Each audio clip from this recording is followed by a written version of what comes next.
Sudah jelas Badan Pemeriksa Keuangan Republik Indonesia sampai 3 kali berturut-turut mengaudit yaitu proyek Formula E ya, yang dilakukan oleh Gubernur DKI Anies Baswedan bersih, tidak ada tindak korupsi.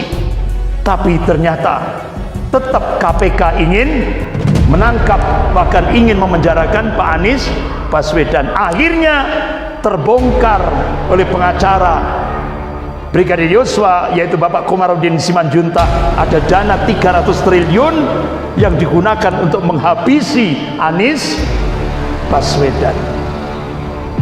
Sehingga akhirnya kita bisa melihat dana 300 triliun itu untuk menghabisi Anies Baswedan. Sehingga sekarang tak satu demi satu sudah mulai bermunculan untuk menghabisi Bapak Anies Baswedan.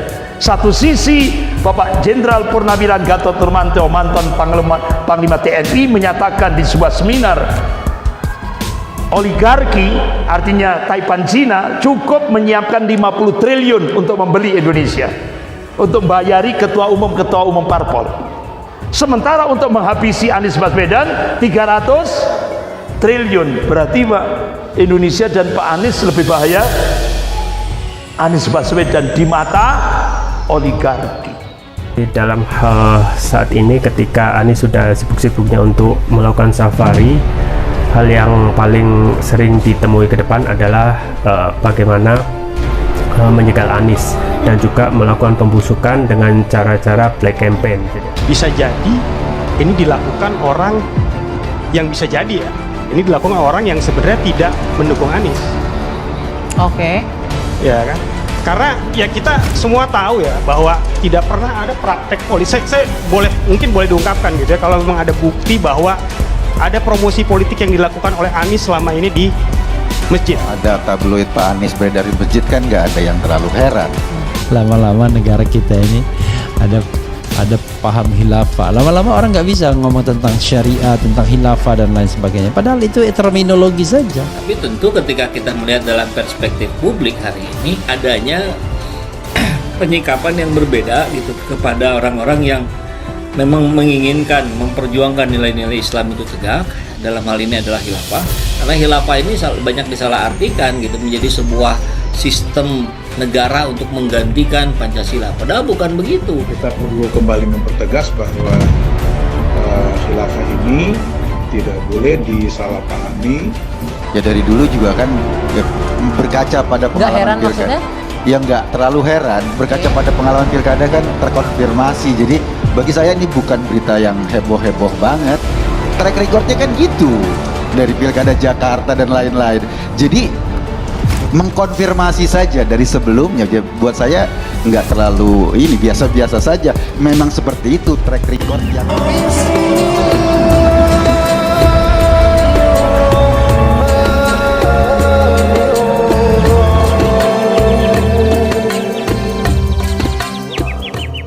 memburuknya kondisi kehidupan masyarakat lapisan bawah semakin terpuruk, dan itu sudah terjadi. Bahkan lembaga dunia memasukkan Indonesia masuk 100 negara termiskin tingkat dunia. Termiskin di sini bukan terus akhirnya Indonesia tidak punya apa-apa, bukan. Akan tapi yang kita lihat sumber daya alamnya luar biasa Indonesia, tapi hutangnya dahsyat. Itu kan kalau media itu kan kurang lebih sekitar 7.000 lebih triliun. Ini yang terungkap di media. Tapi yang hutang yang lain-lain, artinya yang tersembunyi. Jadi itu mantan penasihat KPK Dr. Abdullah Hamahua itu mengungkap hutang Indonesia itu sudah kurang lebih 17.000 triliun. Makanya kenapa Indonesia dimasukkan oleh lembaga dunia masuk 100 negara miskin tingkat dunia. Kemudian azab dari salah memilih pemimpin, kata Profesor Dr. Rias Rasid, yaitu rusaknya persatuan. Karena sejak Indonesia berubah kiblat ke Cina, otomatis Cina mengajukan syarat agama tidak boleh dijadikan landasan dalam kehidupan berbangsa dan bernegara. Akhirnya Indonesia memunculkan buzzer rupiah. Untuk apa? Untuk meminggirkan agama dalam kehidupan berbangsa dan bernegara. Sehingga yang kita saksikan buzzer itu dalam akun Twitternya kita bisa melihat dia lecehkan Allah, dia lecehkan Rasulullah, dia lecehkan Al-Quran, dia lecehkan Islam, dia lecehkan ulama. Bahkan Majelis Ulama Indonesia Pusat pernah ngirim surat resmi ke Bareskrim Mabes Polri agar buzzer ini segera ditangkap dan diadili. Bertahun-tahun surat resmi dari Majelis Ulama tidak digubris. Karena apa? Buzzer itu justru dilindungi oleh negara dan digaji oleh negara dari APBN. Bahkan Dr. Rizal Ramli mengungkap sejak start 2014 negara membiayai buzzer ini untuk Ade Armando, Abu Janda, Denny Siregar, Eko Kontadi, Rudi Kamri, Habib Kripo dan sebagainya itu sudah 1,29 triliun untuk gaji penista-penista Islam. Itu implikasi ketika Indonesia berubah kiblat ke Cina. Apalagi sekarang Indonesia dijengkram oleh oligarki. Luar biasa. Umat Islam yang mayoritas ini dipaksa untuk jadi minoritas. Umat Islam yang mayoritas ini tidak lagi sebagai subjek, tapi sebagai objek. Itu yang kita rasakan. Sehingga akhirnya dirusak persatuan bangsa ini dengan buzzer ini. Akhirnya muncullah konflik sesama umat Islam. Berapa biayanya untuk divide et impera, adu domba sesama muslim? Kurang lebih 20 triliun. Luar biasa. Bahkan DP-nya sudah diterima 1,5 triliun. Kemudian yang kelima, terpuruknya daya beli bersama dengan nilai rupiah akibat pengangguran dan PHK. Jadi pengangguran dan PHK ini semakin membumbung tinggi karena ternyata ini benar-benar problem yang paling mendasar di Indonesia. Karena ternyata 10 juta lapangan kerja itu bukan diperuntukkan untuk rakyat Indonesia, tapi 10 juta lapangan kerja itu untuk imigran dari Cina daratan. Karena itu konsekuensi Indonesia hutang kepada Cina. Tahap pertama 647 triliun. Itu diungkap oleh Wakil Perdana Menteri Cina Liu Yangdong di Auditorium FISIP Universitas Indonesia. Jadi konsekuensi Indonesia hutang ke Cina 647 triliun tahap pertama, masih ada ribuan triliun yang lain. Itu 10 di samping agama harus disingkirkan dalam kehidupan berbangsa dan bernegara. Yang kedua, 10 juta rakyat Cina daratan wajib masuk ke Indonesia. Bahkan akhirnya terbongkar sebuah strategi, rekayasa, rencana yang begitu rapi. Siapa calon presiden 2024, calon presiden oligarki 2024, siapa calon Kapolri 2024, sudah tertata rapi. Sudah tertata rapi. Bapak Ibu yang dimuliakan Allah, akhirnya dari sini terbongkarlah Siapa yang membentuk Satgasus Merah Putih? Jenderal Tito Karnavian tahun 2019. Jenderal Tito berhasil memenangkan Pilpres 2019, sehingga akan diulang lagi untuk 2024. Tapi makar Allah lebih dahsyat. 2022 Allah bongkar semuanya, sehingga banyak pengamat, pemerhati politik dan kebangsaan menduga Mendagri, yaitu Bapak Tito Karnavian, mempersiapkan rekayasa untuk pemilu 2024. Sudah disiapkan seperti itu. Akhirnya ada operasi alibi, maling teriak maling, sehingga akhirnya Satgasus, lembaga Satgasus Merah Putih dibubarkan. Akhirnya banyak pengamat menyatakan ini proses hukum Sambo belum tuntas. Kenapa Satgasus Merah Putih dibubarkan tanpa laporan keuangan, tanpa audit? Ini dipertanyakan oleh pakar-pakar di Indonesia. Bagaimana situasi sebelum tewasnya Brigadir Nofriansah Yosua? Bagaimana perjalanan dari Magelang menuju Jakarta? Ini yang perlu diungkap. Bagaimana kehadiran Kapolres Jakarta Selatan pada tanggal 8 Juli 2022 di rumah dinas Jenderal Sambo di Jalan Duren 3? Ini yang perlu diungkap. Bahkan ketika jasad jenazah Brigadir Yosua tiba di Rumah Sakit Polri, yaitu ruang bedah mayat, jam 20.30, ada sebuah misteri. Kenapa handphone milik Brigadir Yosua diganti? Ini kan dalam rangka untuk mengaburkan bukti. Sama dengan kasus pembantaian kepada pengawal, 6 pengawal Habib Rizik Syihab. HP-nya dihilangkan untuk menghilangkan barang bukti.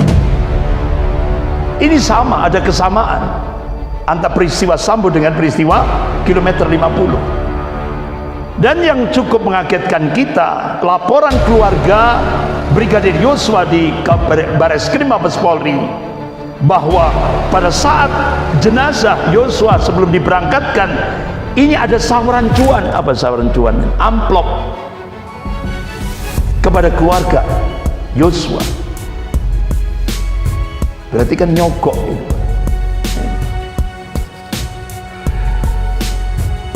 Bahkan Brigjen Hendra Kurniawan, ini orang Cina ini, dia naik jet, naik jet pribadi. Jetnya siapa? Ini ternyata terbongkar, yaitu jetnya bosnya judi online 303, digunakan oleh Brigjen Hendra Kurniawan untuk terbang ke rumah duka, ke rumah keluarga yaitu Brigadir Yosua. Brigjen Hendra Kurniawan melarang membuka peti jenazah. Bahkan Brigjen Hendra Kurniawan mengunci paksa pagar kediaman orang tua Brigadir Yosua. Keterangan Kapolres Jakarta Selatan berujung blunder. Ini yang penuh dengan rekayasa. Bahkan tim sweeper sosial media membungkam fakta di media sosial, di medsos. Bahkan PLT Kapolres Jakarta Selatan ini sia-sia. Kenapa? Ini masih anak buah, yaitu Jenderal Fadil. Tapi yang cukup mengagetkan kita, kenapa mereka yang pelaku kejahatan ini berlomba-lomba mencari perlindungan di LPSK, sementara yang jadi korban nggak ada perlindungan terhadap LPSK. Ini kan kebalik. Sebenarnya yang jadi korban itu minta perlindungan, keluarga korban minta perlindungan, LPSK. Nah ini enggak, ini pelaku minta perlindungan. Ini kan aneh ini. Akhirnya Kapolri memberhentikan 3 perwira, yaitu Jenderal Sambo, Kapolres Jakarta Selatan, dan Brigjen Hendra Kurniawan. Bapak Ibu yang dimuliakan Allah, masyarakat bertanya-tanya, siapa yang menerima 40 miliar? Siapa yang menerima 10 miliar dalam kasus narkoba di Bandara Soekarno-Hatta? Siapa yang menerima? Ini tanda tanya. Perlu diungkap itu. Bahkan sampai dalam persidangan di Jakarta Selatan, benar-benar persidangan untuk Baradae itu tidak dieksbarkan, mic-nya dimatikan. Jadi itu persidangan bisu, tanpa suara, tanpa didengar oleh masyarakat. Padahal ini sidang terbuka, tapi ada kebijakan yang memaksa. Persidangan Baradae tidak mic-nya dimatikan. Padahal seorang Baradae ini yang belum layak jadi pelatih tembak. Dia mengatakan dalam persidangan dia taat kepada perintah Sambo karena atasan untuk menghabisi Brigadir Yosua. Sehingga ketika otopsi ulang itu, bapak-bapak, ibu yang dimuliakan Allah, itu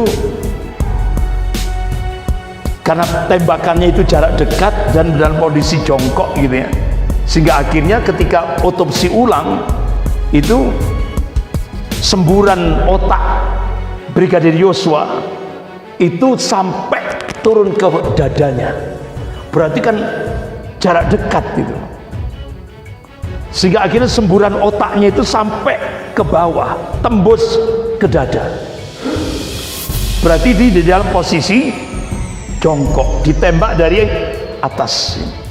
Itu ketika otopsi ulang. Jadi bapak-bapak, ibu-ibu yang dimuliakan Allah, akhirnya terungkap dalam persidangan ada informasi intelijen bagaimana boroknya Verdi Sambo. Selama ini Badan Nasional Penanggulangan Terorisme seringkali menuduh umat Islam itu radikal, teroris dan sebagainya. Ternyata semua itu maling teriak maling. Akhirnya rakyat sekarang terbuka, ternyata ciri-ciri teroris itu membunuh anak buahnya sendiri, membackup judi online, prostitusi, ahli membongkar CCTV, menjual barang bukti, sabu-sabu, narkoba, ya kan, yang dilakukan oleh Kapolda Jawa Timur, ya kan, kemudian menembakkan gas air mata ke tribun stadion Kanjuruhan. Itu ciri-ciri terorisme. Sehingga akhirnya rakyat sekarang semakin terbuka. Jadi selama ini mereka meneriakkan radikal, teroris kepada umat Islam, ternyata itu maling teriak maling. Dia sendiri yang melakukan itu. Inilah akhirnya umat Islam melek. Ya. Kita skors adzan Isya. Ya, monggo silakan.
Bapak-bapak, ibu-ibu yang dirahmati Allah, kita lanjutkan.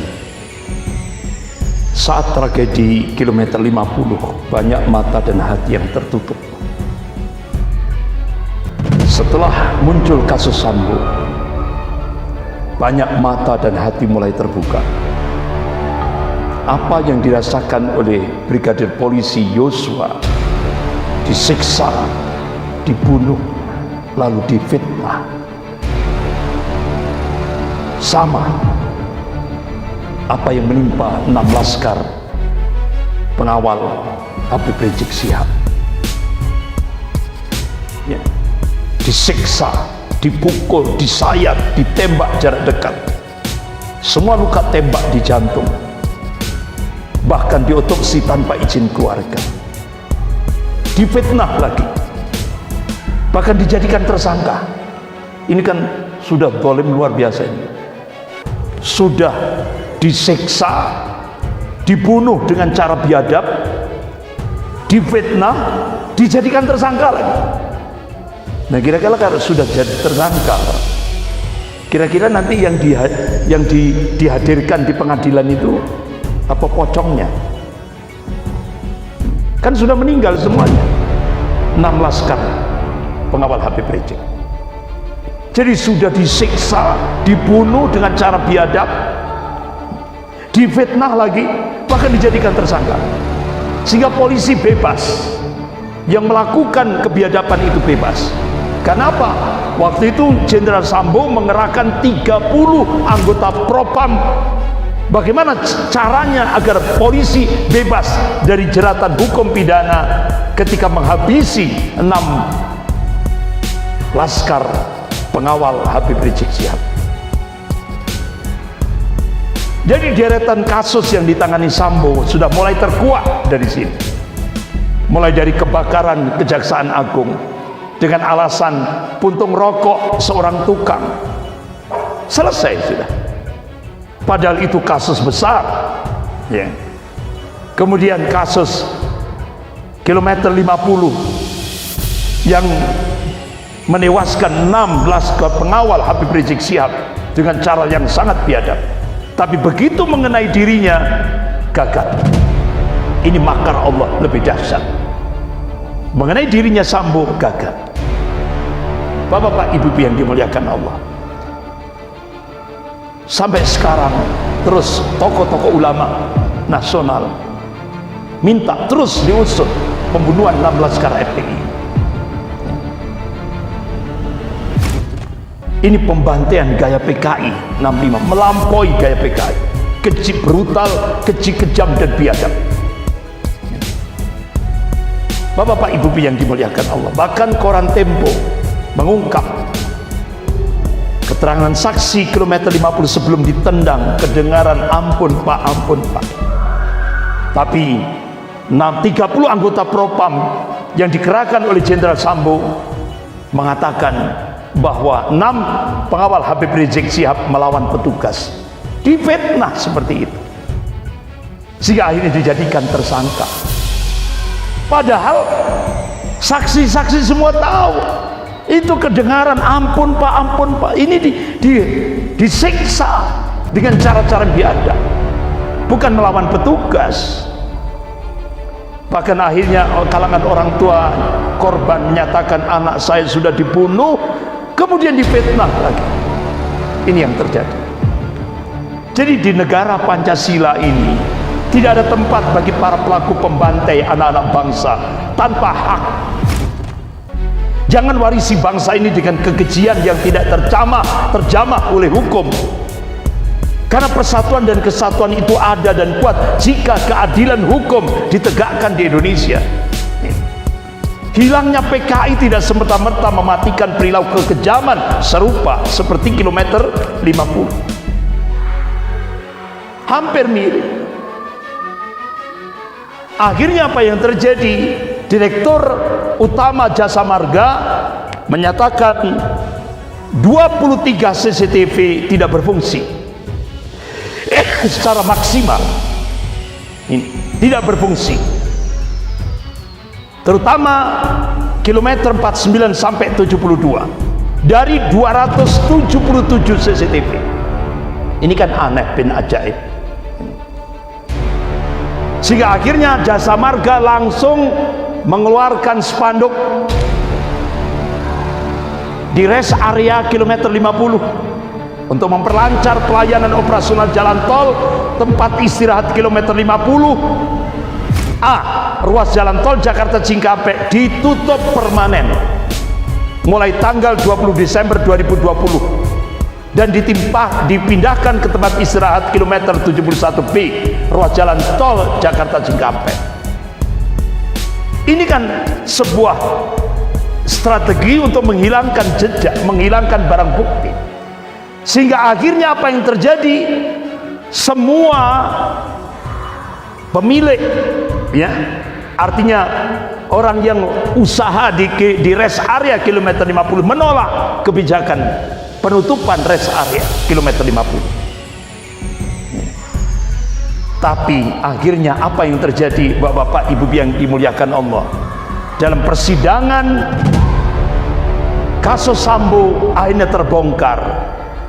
Ternyata yang mengotak-atik CCTV kilometer 50 itu adalah anak buahnya Sambo yang sering disebut dipanggil dengan Aceh. Ternyata sama juga. Jadi anak buah Sambo Aceh ini diperintah untuk menyingkirkan CCTV di rumah dinas Sambo. Sama, ada kesamaan. CCTV di kilometer 50 sama CCTV di rumah kediaman Jenderal Sambo. Sama pelakunya, terbongkar dalam persidangan. Akhirnya apa yang terjadi? Ada yang alergi dengan pembela Islam. Akhirnya rest area kilometer 50 dibulldozer, dihancurkan untuk menghilangkan barang bukti. Hancur sudah rest area kilometer 50 untuk menghilangkan barang bukti. Inilah, Pak, kezaliman yang terjadi di Indonesia. Sehingga akhirnya kasusnya belum selesai, kilometer 5 rest area kilometer 50 di Cikampek diratakan dengan tanah oleh bulldozer ini untuk menghapus jejak, yaitu TKP. Bapak-bapak, Ibu yang dimuliakan Allah, jadi ini rest area yang rame kilometer 50 akhirnya di bulldozer, akhirnya rata dengan tanah. Bapak-bapak, Ibu yang dimuliakan Allah, kita coba tes akal sehat kita. Kalau dulu ketika PKI membunuh 6 jenderal angkatan darat dan 1 perwira, yang membunuh itu PKI, yang dibubarkan PKI, wajar enggak? Wajar enggak, Pak? Yang membunuh 6 jenderal angkatan darat dan 1 perwira itu PKI, yang dibubarkan PKI, wajar enggak? Wajar. Nah, sementara ini 6 anggota FPI dibunuh, yang dibubarkan FPI. Kan kita dibuat bodoh, sudah jadi korban dibubarkan lagi. Jadi benar-benar ini negara di bawah bayang-bayang komunis. Benar-benar akal sehat kita benar-benar dicampakkan. Ini keadilan bagi seluruh rakyat Indonesia. Ini bukan soal agama, bukan soal suku, bukan soal status, tapi ini soal kemanusiaan, ini soal keadilan.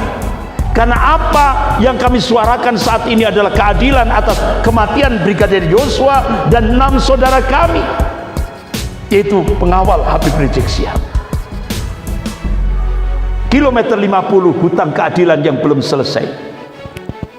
Kalian tagih atau tidak, hutang itu tetap Allah sendiri akan menagih dan mengadili dengan cara yang paling adil, tidak lewat setitik debu pun kesalahan.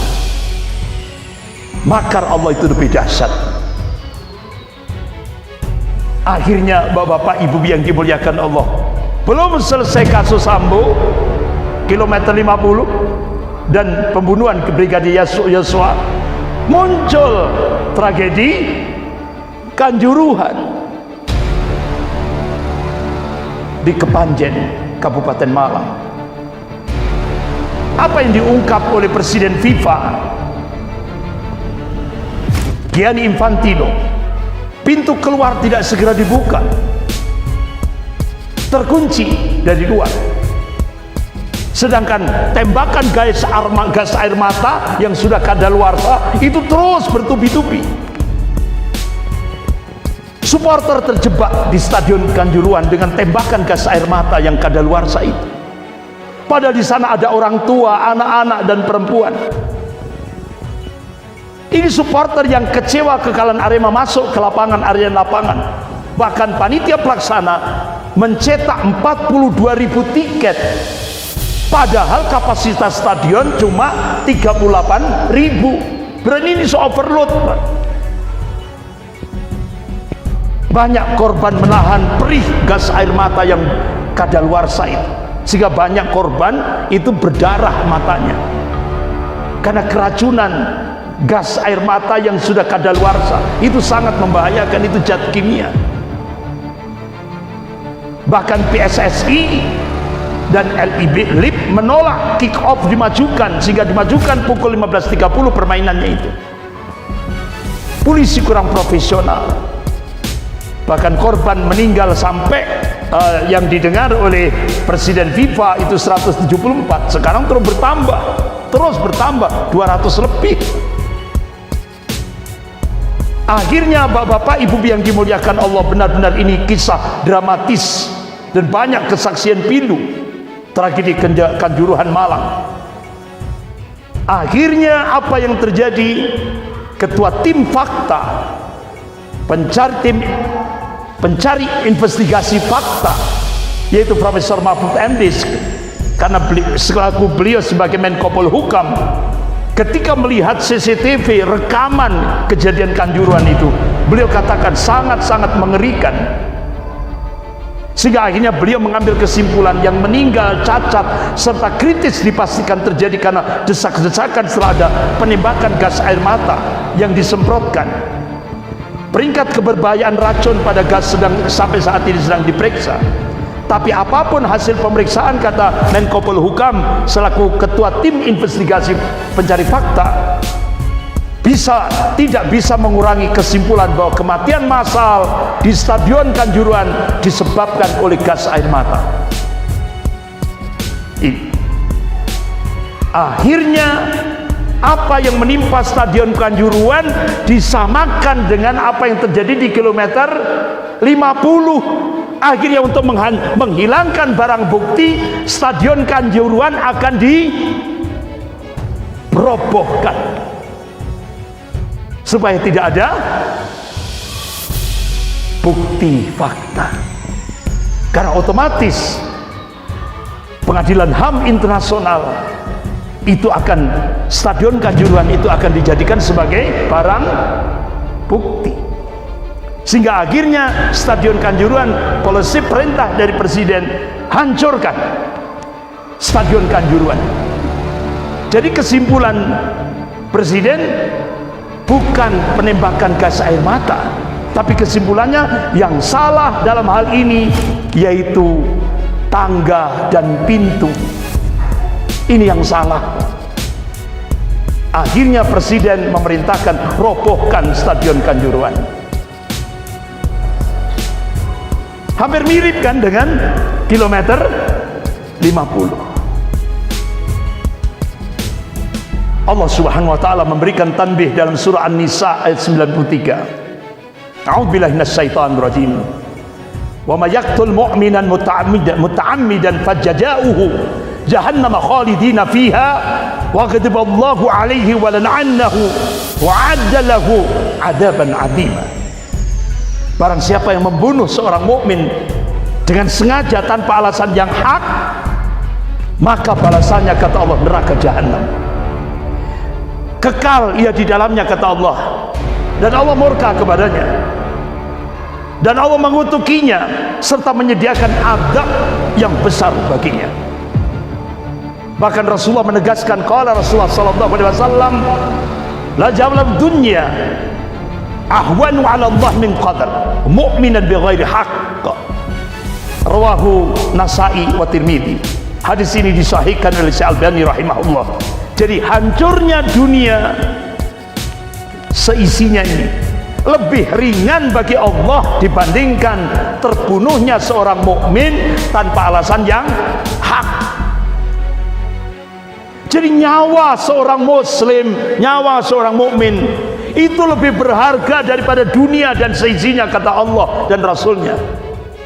Tapi di Indonesia nyawa itu begitu murah sekali. Ini yang harus menjadi perhatian kita. Bapak-bapak, ibu-ibu yang dimuliakan Allah, belum selesai kejadian Kanjuruhan, kita dikagetkan dengan ditangkapnya Kapolda Jatim yang baru dilantik 11 Oktober, 3 hari menjabat langsung ditangkap oleh Propam Mabes Polri. Karena apa? Dituduh Kapolda Jatim yang baru yang dilantik pada 11 Oktober, 3 hari setelah itu ditangkap, itu ternyata menjual barang bukti berupa narkoba ya, kepada Mama Linda, seorang pengusaha diskotik di Jakarta. Ini Pak, doa mubahalah, dampak daripada doa mubahalah seorang ulama. Akhirnya bobroknya itu diungkap oleh Allah Subhanahu wa taala. Semuanya Pak. Tidak tanggung-tanggung kalau Allah mengungkap, membongkar semuanya. Bahkan Kapolda Jatim yang tertangkap karena kasus narkoba ini polisi yang paling kaya se-Indonesia. Bahkan yang dilaporkan ke pemerintah kekayaannya 29 miliar. Ini polisi yang paling kaya seluruh Indonesia. Tapi yang menjadi permasalahan sekarang, Bapak-bapak, Ibu yang dimuliakan Allah, yang menjadi pengacara pembela Kapolda Jatim ini pecandu narkoba. Kok tiba-tiba jadi ketua umum Ormas anti narkoba, pencandu narkoba, tapi dipilih jadi ketua umum Ormas anti narkoba. Jadi ini orangnya Henry Yosodiningrat, dia ini pengacara, politisi PDIP, pembenci Habib Rizik Syihab dan musuhnya FPI. Tapi dia menjadi ketua umum Gerakan Nasional Anti Narkoba, padahal dia pencandu narkoba. Kan aneh dia. Ya. Bapak-bapak, Ibu yang dimuliakan Allah, bagaimana pengakuan bandar narkoba di Indonesia? Saya sudah store 450 miliar ke Badan Nasional Narkotika. Saya sudah store 90 miliar ke oknum pejabat polisi. Kok tapi masih ditangkap? Coba ini Pak, berarti kan mafia ini Pak. Kepolisian ikut jadi lingkaran mafia. Makanya negara ini akan hancur jika perwira main kartel narkoba. Jadi negara memelihara geng kejahatan di dalam negara. Akhirnya ini benar-benar terbongkar semuanya. Padahal Habib Rizik Syihab 2014 itu sudah memberikan warning, hati-hati, ada mafia di Indonesia yang ingin menghancurkan negara kesatuan Republik Indonesia. Nah, kita baru terbongkar 2022. Padahal Habib Rizik sudah mengungkap, memberikan info 2014 ada mafia. Nah, kita baru tahu 2022 dengan kasus Sambo. Artinya apa? Ulama diberi basirah, ketajaman mata hati oleh Allah Subhanahu wa taala. Sama dengan Buya Hamka, Allahumma yarham. Buya Hamka sebelum kejadian peristiwa G30 SPKI, 10 tahun sebelum kejadian G30 SPKI, Buya Hamka, Allahumma yarham, memberikan warning, peringatan, waspada akan bahaya PKI di Indonesia. Tapi umat Islam tidak mengindahkan. Baru setelah 10 tahun setelah itu terjadilah peristiwa G30S PKI. Baru sadar umat, ya Allah, ternyata ulama sudah diberikan basirah, ketajaman mata hati oleh Allah 10 tahun sebelum kejadian. Sama Habib Rizik Syihab 2014 sudah mengungkap ada mafia yang ingin menghancurkan negara kesatuan Republik Indonesia ini. dengan ditopang oleh Taipan, Cina. Ternyata kita baru tahu 2022. Bapak-bapak, ibu yang dimuliakan Allah, belum selesai kejadian itu. Pengganti Sambo, yaitu Kadif Propam baru, yaitu Bapak Irjen Sahar Yantono, ternyata kena kasus juga suap barang-barang ilegal, jam mewah sama mobil Ferrari. Jadi akhirnya terbongkar semuanya lah. Akhirnya Presiden mengumpulkan seluruh pejabat Polri dari pusat sampai tingkat Polres, dikumpulkan semua se-Indonesia.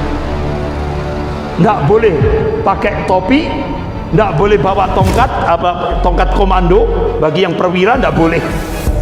Tapi sebelum masuk istana harus tes urin. Nggak tahunya 8 Kapolda positif narkoba. Astagfirullah. Ini Pak, benar-benar Allah mengungkap semuanya. Sehingga akhirnya Badan Eksekutif Mahasiswa UI Universitas Indonesia memberikan evaluasi terutama kepada Polri.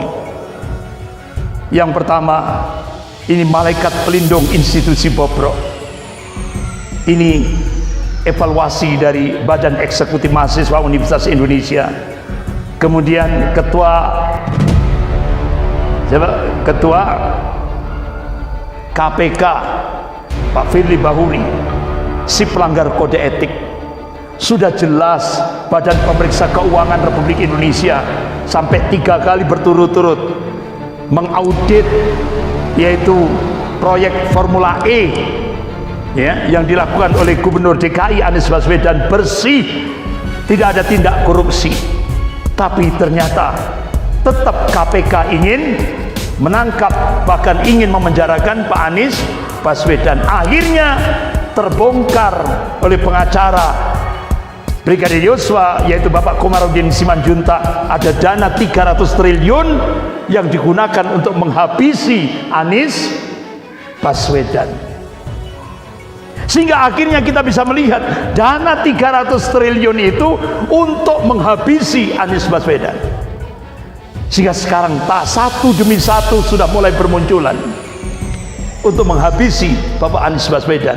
Satu sisi Bapak Jenderal Purnawiran Gatot Nurmantio, mantan Panglima TNI, menyatakan di sebuah seminar, oligarki artinya Taipan Cina cukup menyiapkan 50 triliun untuk membeli Indonesia, untuk membayari ketua umum parpol. Sementara untuk menghabisi Anies Baswedan 300 triliun. Berarti Pak, Indonesia dan Pak Anies lebih bahaya Anies Baswedan di mata oligarki. Dari sini bapak-bapak, ibu-ibu yang dimuliakan Allah, makanya tahap demi tahap akhirnya salah satu pimpinan pusat Muhammadiyah bidang pustaka, yaitu Bapak Mustafa Nahrawardaya, mengungkap di stasiun televisi TV One, ternyata produsen hoax terbesar seluruh Indonesia itu adalah Mabes Polri. Sementara rakyat tidak boleh menyebarkan hoax, tapi produsen hoax terbesar seluruh Indonesia Mabes Polri, yang mereka menjadi satu dalam terorganisir dalam sebuah organisasi, yaitu alumni Sambar ini. Makanya Pak Rocky Gerung menyatakan hoax terbaik itu hoaxnya versi penguasa. Kenapa? Mereka punya peralatan yang lengkap, statistik, intelijen, editor, panggung, media, dan sebagainya dan sebagainya. Ini. Jadi inilah realitas Indonesia kontemporer. Kita umat Islam di Indonesia minim, ayo sisipkan dalam doa-doa kita. Di samping kita berjuang, ayo sisipkan dalam doa-doa kita. Karena doa muhul ibadah, doa itu otaknya ibadah. Insya Allah satu jamaah ini mudah-mudahan ada satu yang dikabulkan oleh Allah doanya. Sehingga kita mohon kepada Allah, ya Allah, selamatkan agama dan bangsa Indonesia dari keterpurukan ini. Itulah doa-doa yang kita mohonkan. Mudah-mudahan negara kesatuan Republik Indonesia ini benar-benar diselamatkan oleh Allah, dan cita-cita the founding father, pendiri negara Republik Indonesia ini, yaitu ingin menjadikan Indonesia sebuah negara baldatun thayyibatun wa rabbun ghafur. Mudah-mudahan Allah kabulkan itu. Amin ya rabbal alamin. Sekian kita akhiri dengan doa kafarat majelis. Subhanakallahumma wa bihamdik asyhadu an la ilaha illa anta astaghfiruka wa atubu ilaik. Wabillahi taufiq wal hidayah. Wassalamualaikum warahmatullahi wabarakatuh.